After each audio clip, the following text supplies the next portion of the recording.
I had just moved back into my late father's house. I was 28 and trying to start over after a painful divorce. The house meant everything to me, not just a roof, but the only place that felt like home. My dad had passed away years ago, but he had left the house to me in his will.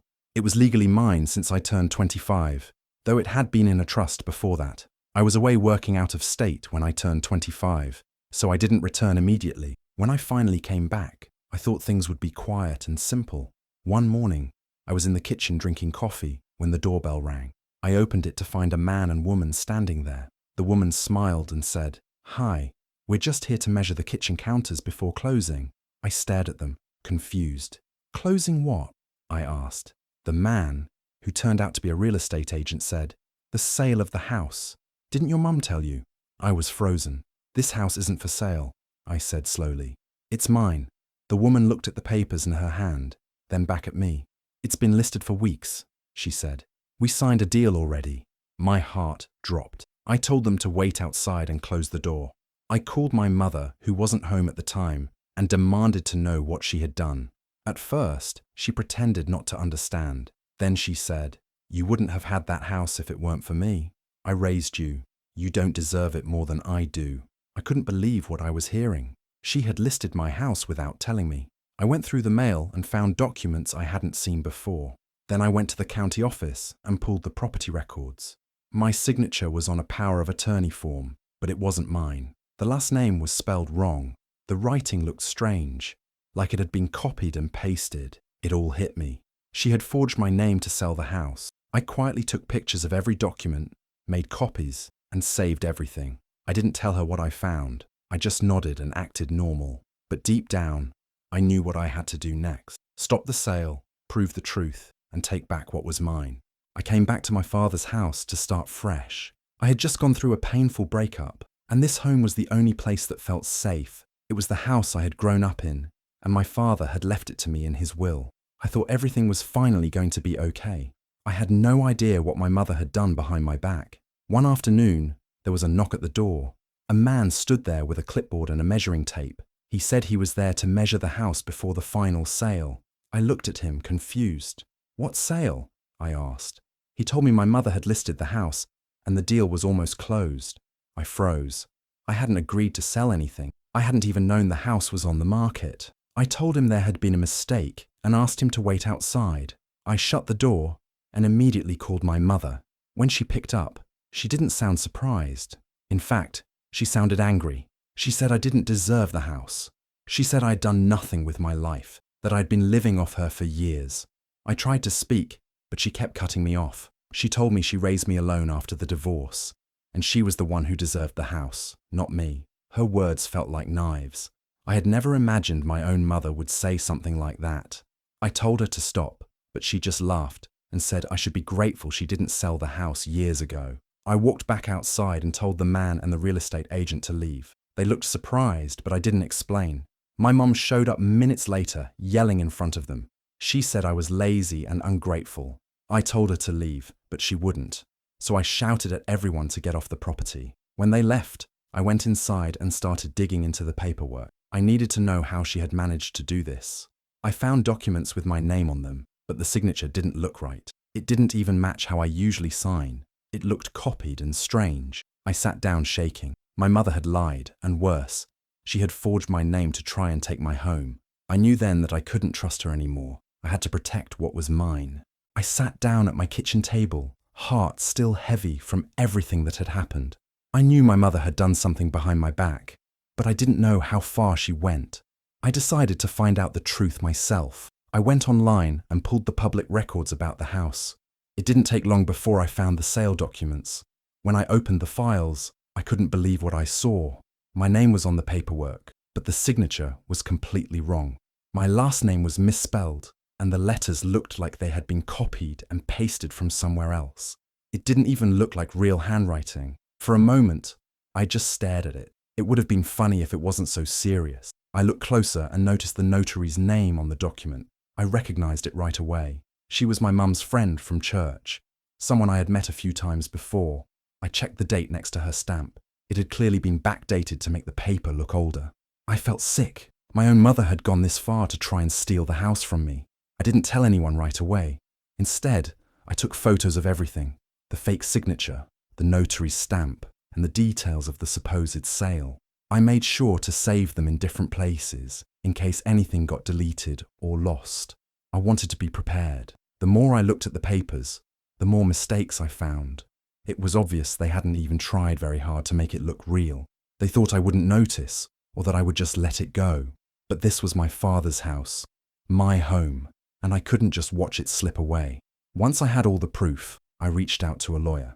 I didn't know much about the law, but I knew forgery was a serious crime. I showed him everything. He looked through the documents, nodded slowly, and told me I had a strong case. That gave me hope. I didn't want revenge.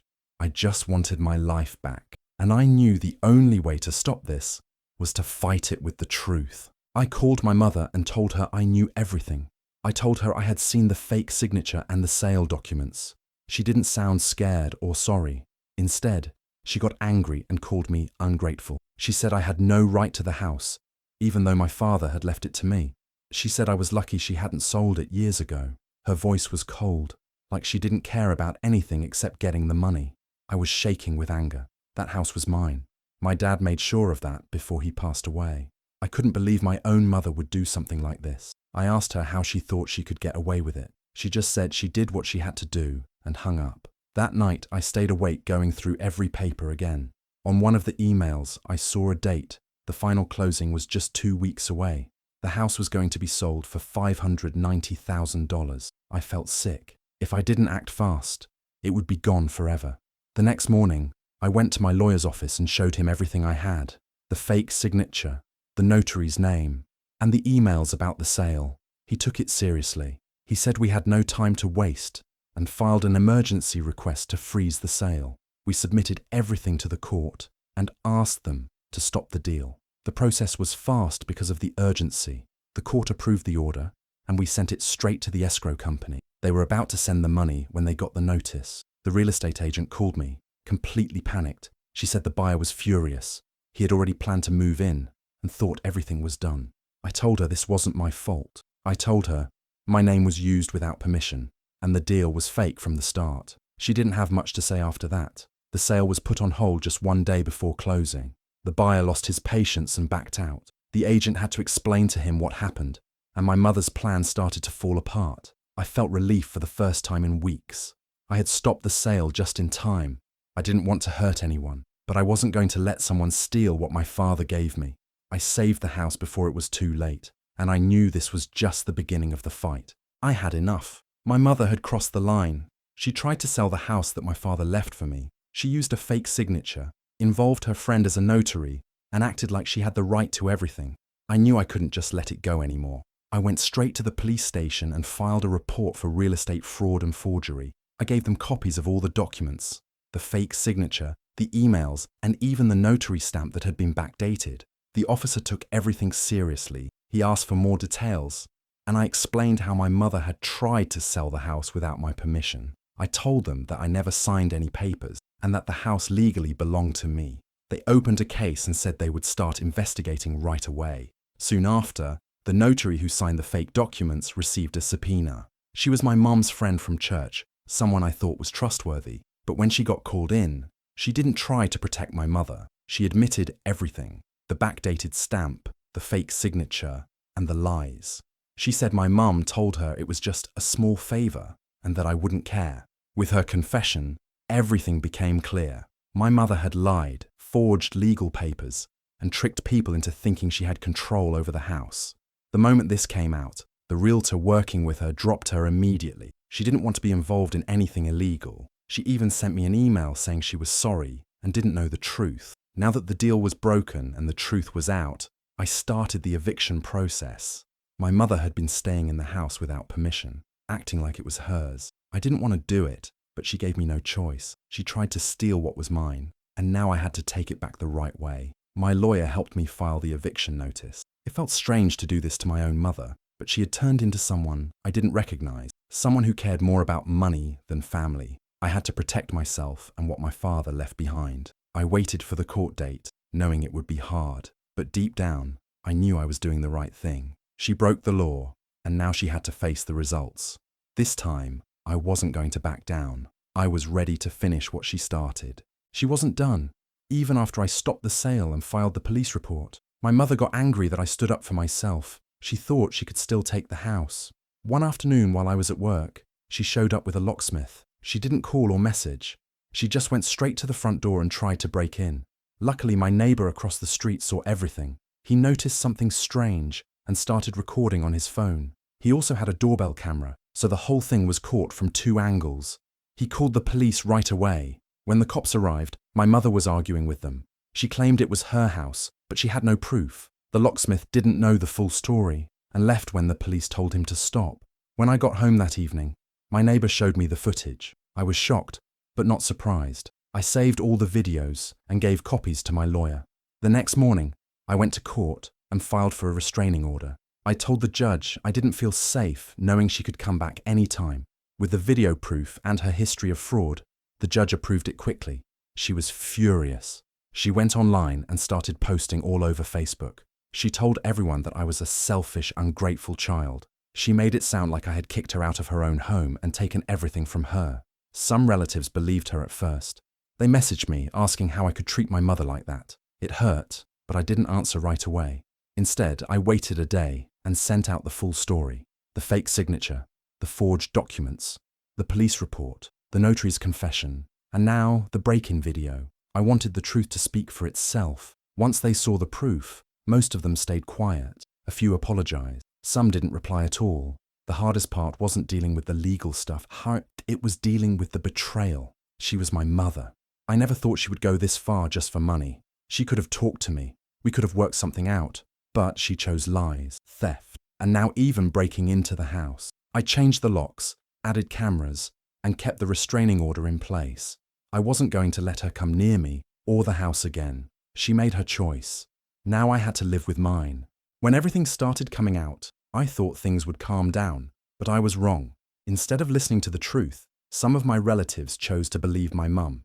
She had told them her side, that I was cruel, that I took her house, and that I left her with nothing. She made herself look like a helpless mother, and sadly, some of my family believed her lies. One day, my uncle called me. He didn't ask questions. He just yelled at me over the phone and called me a heartless person for turning on my own mother. He said things like, "How could you do this to the woman who raised you?" I was shocked and hurt. He didn't even ask what really happened. He believed every word she said. I didn't argue. I didn't yell back. I stayed calm and decided to show the truth instead. I took screenshots of the forged signature, the false documents, and the emails that proved the sale was done behind my back. I also shared the timeline, when the buyer came, when I stopped the sale, and when I found the forgery. Then I sent everything in a group message to the whole family. It was quiet after that. No one replied for hours. Some people who had been posting comments on Facebook stopped immediately. A few relatives messaged me privately and said they were sorry for judging me too fast. One cousin said, "I had no idea. She didn't tell us any of this." That meant a lot to me, but not everyone changed their mind. A few still said I was wrong for calling the police on my mother, no matter what she did. They said family should stay loyal, even when things get bad. I couldn't agree. Loyalty doesn't mean letting someone walk all over you or steal from you. I never wanted to be in this position. I didn't want to fight my own mother, but she gave me no choice. She tried to take everything my father left me. She lied, forged papers, and nearly sold my home. I had to protect what was mine. Now at least some of the truth is out. Most of the family understands. A few may never believe me, and that's okay. I know what happened. I did what I had to do. The buyer wasn't just angry, he was ready to fight. A few weeks after the house sale was stopped, he filed a civil case against my mother. He wanted damages for everything she put him through. He had signed papers, paid money into escrow, and made plans based on her lies. Now, because of her fake documents and false promises, he had lost time, money, and peace of mind. I was shocked when I got the notice. My name was also listed at first. My mother had tried to blame me in the paperwork. She told the court that I had agreed to the sale and was now backing out for no reason. She said I had known about it all along, but the truth always comes out. My lawyer quickly responded. We showed the court everything, the forged signature, the fake power of attorney, and the emails between my mum and her realtor. It was clear that I had no part in the deal. I wasn't even in the state when she listed the house. The judge looked through the proof and removed me from the case completely. Once I was out of it, the focus turned fully to my mom. The buyer's lawyer made her look like a scammer. She had lied to the realtor, the buyer, and the title company. She had signed papers with a name that wasn't hers to use. She even used her friend, a notary, to make it all look legal. The court didn't go easy on her. They ruled in favor of the buyer and ordered her to pay a large amount of money. It wasn't just the deposit he lost. It was also for his legal fees and emotional stress. She had to pay thousands. My mum didn't have that kind of money just sitting around. To settle the judgment, she had to sell her car. That wasn't enough. So she also had to pull money from her retirement fund. It hit her hard. Her credit took a huge fall too. Now she couldn't get loans or open new accounts without facing questions. She tried to act like she was the victim, but no one believed her anymore. Everyone could see the mess was her fault. She thought she could steal from me and walk away clean. But now she had to face the real cost of her lies. The house was finally mine. After everything my mother had done, I needed to make the place feel like my own again. I didn't want her lies and actions to be the only memories I had in these walls. So I started working on it, one room at a time. I began with the living room. The paint she chose years ago always made me feel like a guest in my own home. I picked a fresh color, something calm and simple. As I rolled the paint over the old walls, it felt like I was covering up years of pain. It was a small thing, but it meant a lot. Next, I moved through the house slowly, room by room. I didn't hire anyone. I wanted to do it myself, fixing what was broken, cleaning up what was forgotten, and choosing every small detail gave me back control. This was not just a house anymore. It was a way to heal. While cleaning out the storage room, I found old photo albums. I sat down and went through them one by one. Most pictures made me smile. Birthdays, holidays, moments I hadn't thought about in years. But when I saw her face in them, something twisted inside me. Those pictures didn't feel like family memories anymore. They felt fake. I pulled out the ones with her in them and put them in a separate pile. Then I took them outside and burned them. Watching the flames rise felt strange, but also freeing. I wasn't erasing the past. I was letting go of what hurt me. I kept the pictures that reminded me of good things, the ones that still made me feel whole. In the backyard, she had planted a small garden. She always made a big deal about it, as if it gave her some kind of control. I didn't want it anymore. I dug it all out, pulled up every root, and cleared the space.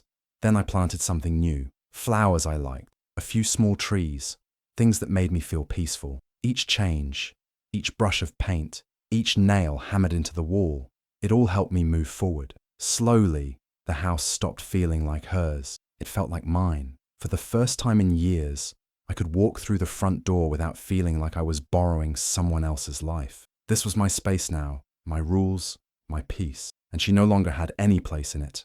It had been months since everything happened. I had fixed the house, cleaned out her mess, and made the place mine again. Life was finally calm. No more surprises, no more lies. I didn't hear from her for a long time, and honestly, I thought I never would again. Then one evening my phone rang. It was her. Her voice was shaky. She sounded like she had been crying. She told me she had no money, no place to go, and no one left. She said she made mistakes and wanted to start over. She kept saying how sorry she was, how she just needed a second chance. I listened, silent, while she begged me to help her. Part of me still remembered everything she did. The lies, the betrayal, trying to steal my home. I knew better than to let that back in. Still, I told her she could come by and talk. I didn't say yes or no, just told her to meet me on the front porch. A few hours later, she showed up. She looked older, tired, nothing like the woman I remembered. Her eyes were red from crying, and she clutched her purse like she had nothing left. She stepped onto the porch and looked around like it hurt to see what she lost. She started talking fast, saying she missed me, saying she didn't want to fight anymore. She begged to move in, just for a little while, just until things get better. I stood there, looking at her, thinking of all the nights I couldn't sleep because of what she did, how close I came to losing everything because of her greed. I didn't raise my voice. I didn't get angry. I just looked her in the eyes and said, "You already sold this place. Remember?" She stopped talking. Her face fell. She opened her mouth like she was going to argue, but no words came out. I gave her a small smile, not out of joy, but peace. Then I turned around, stepped inside, and closed the door behind me. I didn't feel guilty. I didn't feel sad. I felt free. For the first time, I truly knew that I didn't owe her anything. Not a bed, not a second chance, not even a porch to cry on. That chapter was over. The house was quiet again, and it was finally mine. Only mine. Do you think she did the right thing by closing the door on her mum after everything that happened? Or should she have given her one more chance? Let me know what you think in the comments. I'm really interested to hear your opinion. And if you like stories like this, make sure to follow and turn on notifications so you don't miss the next one.